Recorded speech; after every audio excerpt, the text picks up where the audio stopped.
নমস্কাৰ আজি আমি খুব গুৰুত্বপূৰ্ণ কিছুমান এমচিকিউ ইয়াত লৈ আহিছোঁ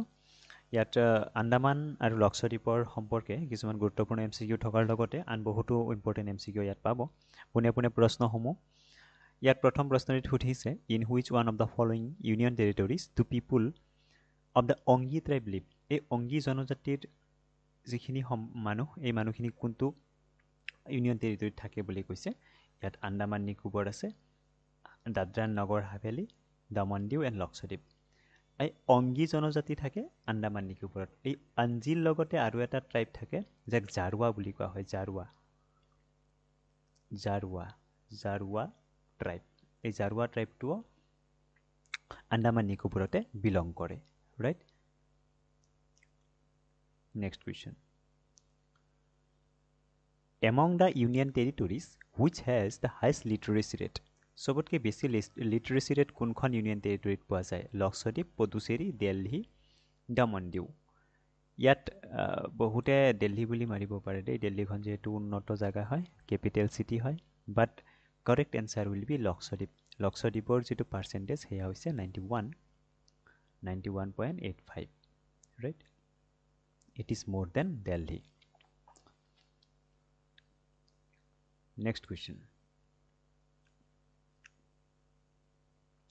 Why has the Green Revolution benefited only a small section of India? যেটো গ্ৰীণ ৰেভলিউশ্যন খুব বেছি এটা ইম্পৰ্টেণ্ট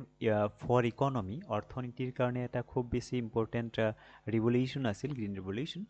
মানে শস্যৰ ক্ষেত্ৰত যিটো ৰিভলিউশ্যন তাক গ্ৰীণ ৰিভলিউশ্যন বুলি কোৱা হয় বা এগ্ৰিকালচাৰৰ লগত জড়িত ৰিভলিউশ্যনক গ্ৰীণ ৰিভলিউশ্যন বোলে এতিয়া এই গ্ৰীণ ৰেভলিউশ্যন যদিও হৈছিল কিন্তু তাক এক মুষ্টিমেয় মানুহৰহে উপকাৰ হৈছিল বা বেনিফিটেড হৈছিল কাৰণ কি আছিল কাৰণ এইবোৰ লাৰ্জ ডিপেণ্ডেঞ্চ অন মেনুৱেল লেবাৰৰ ওপৰত ডিপেণ্ডেঞ্চি আছিল সেই সময়ত আৰু চনটো কিমান আছিল জানেনে 1967 এণ্ড কণ্টিনিউ টিল 1978 ৰাইট এইখিনি সময়ৰ ভিতৰতে এগ্ৰিকালচাৰেল ৰেভলিউশ্যন বা গ্ৰীণ ৰেভলিউশ্যন দেখিবলৈ পোৱা গৈছিল গতিকে মেনুৱেল লেবাৰৰ ওপৰত dependency storage capacity poor and the farm management and administration was also' poor এই গোটেইকেইটাৰ কাৰণে কি হ'ল a small section only benefited not a large section of the people of India so' answer will be all of the above পৰৱৰ্তী প্ৰশ্ন Lakshadweep is a group of how many island Lakshadweep কেইখন মানে আইলেণ্ডৰ group হয় বুলি কৈছে এয়া ছবিত দেখিবলৈ পাইছে মেপ অফ লক্ষদ্বীপত ইয়াক কোচি বিমানবন্দৰৰ পৰা কেৰেলাৰ কোচি বিমানবন্দৰৰ পৰা কানেক্টেড হৈ আছে এই আটাইবোৰ আৰ্কিঅ'পেলাগো ৰাইট আৰ্কিঅ'পেলাগো মিনছ দ্বীপপুঞ্জসমূহ বহুতকেইটা দ্বীপ লগ লাগি পেলাই যেতিয়া একত্ৰিত হৈ থাকে কনচেনট্ৰেট হৈ থাকে তাক আৰ্কিঅ'পেলাগো বোলে কাৱাৰতী এণ্ড্ৰট আমিনি আগাটি ৰাইট এনেকৈ আছে মিনিকয়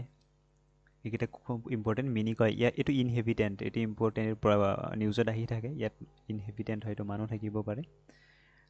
কাৱাৰতী ইয়াতো মানুহ থাকিব পাৰে আগাটিত মানুহ থাকে এমিনিটোত মানুহ থাকে এইকেইটা ইনহেবিটেণ্ট প্লেচ হয় টোটেল 36 এনেকুৱা প্লেচ আছে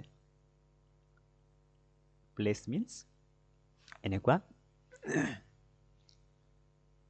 আইলেণ্ড আছে ৰাইট নেক্সট কুৱেশ্যন তো আমাৰ এনচাৰটো হৈ গ'ল 36 নেক্সট কুৱেশ্যন সুধিছে দ্য স্মলেষ্ট ইউনিয়ন টেৰিটৰিজ আটাইতকৈ সৰু ইউনিয়ন টেৰিটৰি কোনটো ইয়াত দিল্লীটো নাই ন দিল্লীটো নাই গতিকে ইয়াৰ শুদ্ধ উত্তৰ হ'ব লক্ষদ্বীপ বা লক্ষদ্বীপ আটাইতকৈ সৰু ইউনিয়ন টেৰিটৰি নেক্সট কৈছে which one of the following mountain peak of the Himalayas is not in India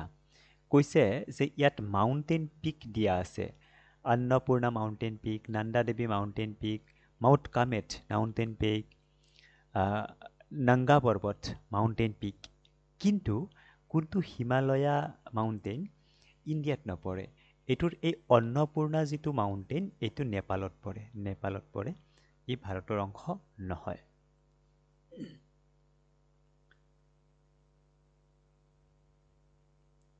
Next question. The second highest peak in the world. Second highest peak hoise K2 বা Godwin Austen. Right? প্রথম কি হবো? Mount Everest. Right? Next question to চাই লোৱা. The highest peak in South India. South Indiaৰ highest peak to hoise মানচিত্ৰত চাই ললে সুবিধা হ'ব. South Indiaৰ এইখিনি ৰিজনত যেটো তামিলনাডু পোৰ্শন এইখিনি ৰিজনত যেটো এৰিয়া সেই এৰিয়াখিনিত আনাইমুদি বুলি যেটো পিক হয় এই আনাইমুদি পিক হৈছে সাউথ ইণ্ডিয়াৰ হাইয়েষ্ট পিক সবতকৈ ওখ পিক হয় ইয়াত বহুতৰ কনফিউজ এটা ক্ৰিয়েট কেতিয়া হয় যেতিয়া হাইয়েষ্ট বা সাউদার্ন মোস্ট পয়েন্ট বুলি সুধে southern most point of India point যদি পয়েন্টৰ কথা হয় যদি সুধে যে ইণ্ডিয়াৰ সাউদাৰ্ন মোস্ট পয়েন্টৰ নাম কি তেতিয়া আমি কি উত্তৰ হ'ব Indira point right Indira point এটো মনত ৰাখিব লাগিব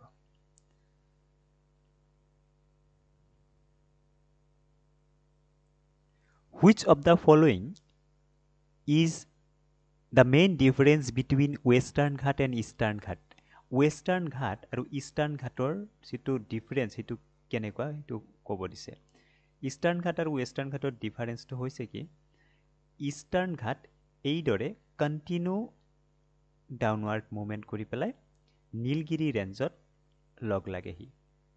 ৰাইট এতিয়াত নীলগিৰি ৰেঞ্জ আছে ঠিক একেদৰে ইষ্টাৰ্ণ ঘাটেও কি কৰে ইষ্টাৰ্ণ ঘাটে ডাউনৱাৰ্ড মোমেন্টত এইদৰে আহি নীলগিৰি হিলত লগ লাগে কিন্তু ইষ্টাৰ্ণ ওয়েষ্টাৰ্ণ ঘাটৰ পৰা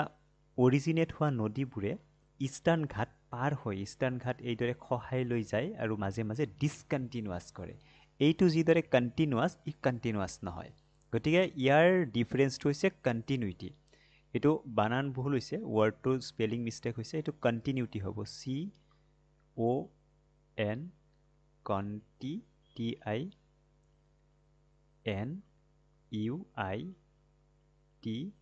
Y continuity right next question টো চোৱা ইয়াত কৈছে একে ধৰণৰ which one of the following junction point But junction means joining point eastern ghat and western ghat it was spelling to western ghat juncture point to ki eastern ghat western ghat juncture point to ki bechilu nilgiri right nilgiri